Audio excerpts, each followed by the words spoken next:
Pemain keturunan jago duel udara eligible naturalisasi, cocok jadi pendamping Tom Haye dan Jay Itzes. Mengupas kelebihan dan kekurangan Pascal Struijk, bek milik Leeds United yang namanya disebut Yusa Nugraha bisa didekati PSSI untuk membela timnas Indonesia. Pemain jago dalam duel udara dan eksekusi bola mati, eligible untuk dinaturalisasi timnas Indonesia. Yusa Nugraha mengupas pemain diaspora, belum lama ini membahas soal Pascal Struijk. Bek berusia 25 tahun itu punya kualitas mumpuni setara Mads Hilgers dan bisa bermain sebagai gelandang bertahan. Karena kemampuannya itu, jika PSSI bisa membuka komunikasi dengan pihak Pascal Struijk, maka ada kemungkinan ia mau membela timnas Indonesia. Komunikasi dengan baik harus dilakukan PSSI mengingat dirinya dikabarkan masih menunggu panggilan Belanda yang menjadi pilihan utamanya di level internasional. Jika Pascal Struijk bisa dinaturalisasi, menarik untuk mengupas kelebihan dan kekurangannya yang bisa menguntungkan ataupun merugikan timnas Indonesia. Salah satu kelebihan yang dimiliki Pascal Struijk adalah versatilitasnya, di mana ia bisa bermain sebagai bek tengah maupun gelandang bertahan. Dengan postur menjulang, yakni 190, Pascal Struijk terbilang andal dalam duel-duel udara. Kelebihan itu membuatnya menjadi pemain yang berbahaya saat situasi bola mati, terutama saat menyerang ke area lawan. Bahkan saat Pascal Struijk dimainkan sebagai gelandang bertahan, ia punya kelebihan dalam mengatur permainan dan mendistribusikan bola atau menjadi deep-lying playmaker. Keunggulan ini membuat Pascal Struijk bisa penyeimbang lini tengah timnas Indonesia, di mana ia bisa memfasilitasi Tom Haye untuk bermain agak ke depan dan fokus mengkreasikan peluang. Meski punya catatan apik sebagai gelandang bertahan dan dalam duel udara, Pascal Struijk ternyata memiliki kelemahan-kelemahan tertentu saat bertahan. Pascal Struijk terbilang pasif dalam melakukan aksi bertahan jika dibandingkan dengan bek-bek lainnya. Pascal Struijk bisa jadi pemain termahal di Asia Tenggara jika nanti bela timnas Indonesia. Bek milik Leeds United, Pascal Struijk kembali menjadi sorotan publik sepak bola Indonesia setelah berhembus kabar bahwa PSSI masih berpeluang untuk menaturalisasi pemain berusia 25 tahun itu. Diketahui Pascal Struijk memang sempat menjadi pemain incaran yang akan dinaturalisasi PSSI pada tahun 2022. Akan tetapi bek kelahiran Belgia itu menolak tawaran untuk memperkuat timnas Indonesia. Sebab bek berpostur 190 itu ingin menjadi bagian dari timnas Belanda atau Belgia. Kendati begitu, Kapten Leeds United itu hingga kini masih belum mendapat panggilan dari kedua negara tersebut. Menurut media asal Belanda, Voetbal Primeur, PSSI masih berpeluang untuk menaturalisasi Pascal Struijk. Namun hal itu bukan berarti Pascal Struijk bersedia membela timnas Indonesia. Kemungkinan besar maksud dari host Voetbal Primeur soal Struijk diizinkan adalah sang pemain eligible untuk pindah kewarganegaraan. Sebab Pascal Struijk memiliki darah Indonesia yang mengalir langsung dari kakek dan neneknya. Pascal Struijk merupakan salah satu pemain bertalenta yang kini bermain untuk klub divisi Championship Leeds United. Bahkan, ia juga sempat merasakan kerasnya Liga Primer Inggris bersama klub yang bermarkas di Elland Road itu. Ia juga telah menjadi andalan di lini pertahanan Leeds United dalam beberapa musim terakhir. Pascal Struijk bisa saja menjadi pemain termahal di Asia Tenggara jika suatu saat ia memutuskan untuk membela timnas Indonesia dan dinaturalisasi oleh PSSI.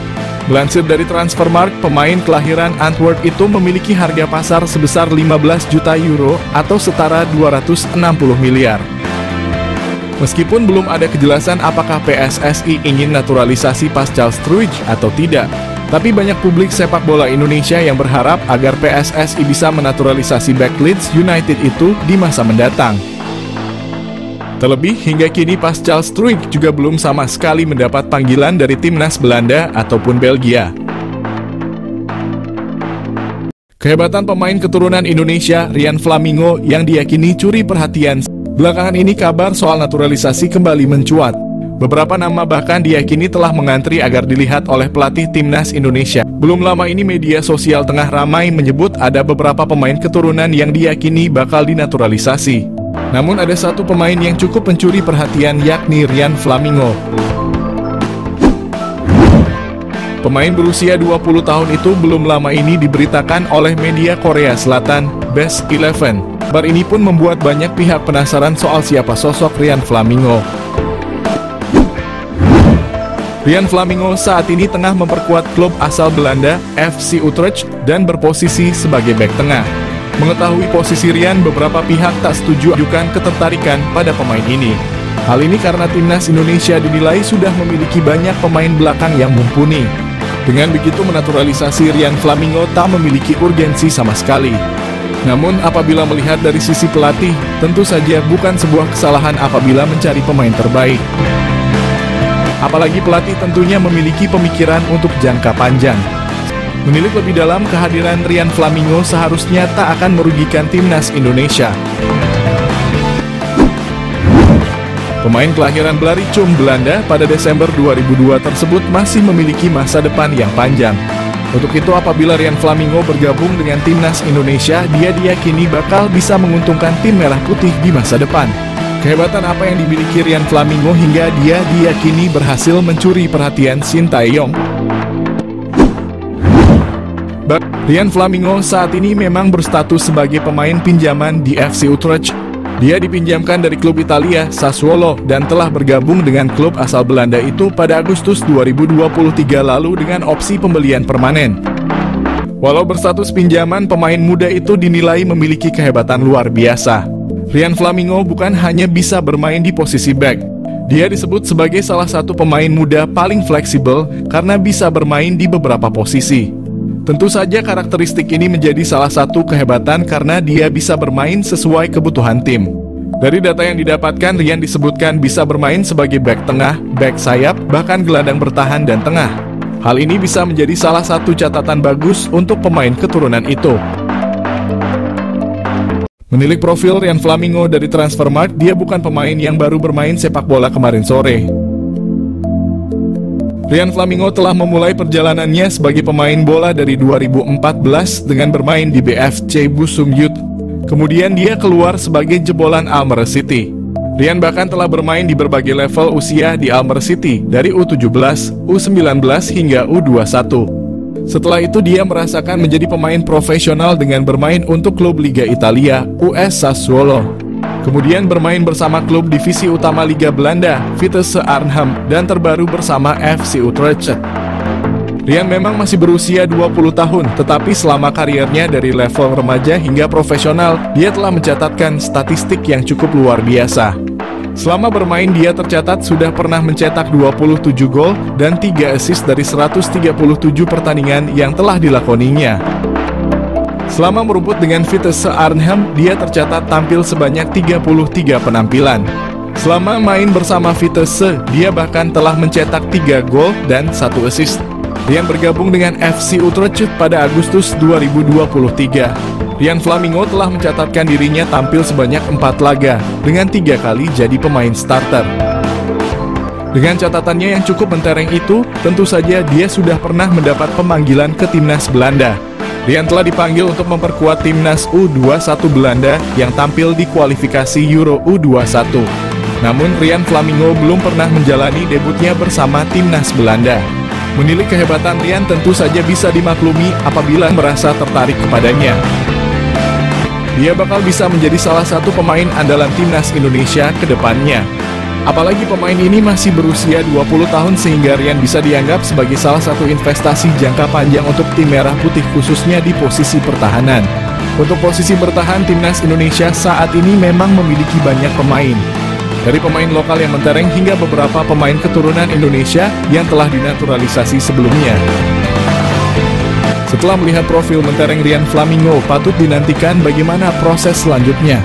Apakah pemain satu ini bakal masuk dalam daftar pemain naturalisasi nantinya? Sydney Van Hooijdonk, pemain keturunan Indonesia yang dikabarkan ingin membela timnas Indonesia, membuktikan kualitasnya sebagai pesepak bola. Pada usia yang masih muda, Sydney Van Hooijdonk telah membuktikan kualitasnya sebagai pesepak bola. Ia telah tampil sebanyak 58 kali di kasta tertinggi Liga Belanda, Eredivisie, dengan mencetak 22 gol. Semua gol tersebut dicetak Sydney Van Hooijdonk saat bermain untuk SC Heerenveen. Musim terbaiknya adalah pada musim 2022 di mana ia berhasil mencetak 16 gol dari 33 penampilan bersama SC Heerenveen di Liga Belanda. Dan karena performa apik Sydney Van Hooijdonk tersebut, ia segera dipanggil kembali oleh klub asalnya, Bologna. Pada musim ini, Sydney Van Hooijdonk telah mencatat 8 penampilan di berbagai kompetisi bersama Bologna dengan 1 gol di koleksinya. Selain itu, Sydney Van Hooijdonk juga memiliki 2 caps bersama timnas Belanda U21, menunjukkan bahwa ia bukanlah pesepak bola sembarangan. Namun dari mana asal isu bahwa Sydney Van Hooijdonk akan dinaturalisasi menjadi warga negara Indonesia? Kabar tersebut mulai beredar setelah staf ahli Kemenpora RI Hamdan Hamadan mengungkapkan bahwa ada seorang pemain kelas A yang berkeinginan membela timnas Indonesia. Hamdan menyatakan bahwa pemain tersebut bermain untuk salah satu klub terbaik di dunia. Hamdan Hamadan mengatakan ada seorang pemain kelas A yang bermain di salah satu klub terbaik dunia yang ingin dinaturalisasi timnas Indonesia. Hal tersebut diungkapkan Hamdan setelah ada tuduhan bahwa para pemain yang dinaturalisasi timnas Indonesia saat ini kualitasnya biasa-biasa saja dan tidak mungkin membela negaranya.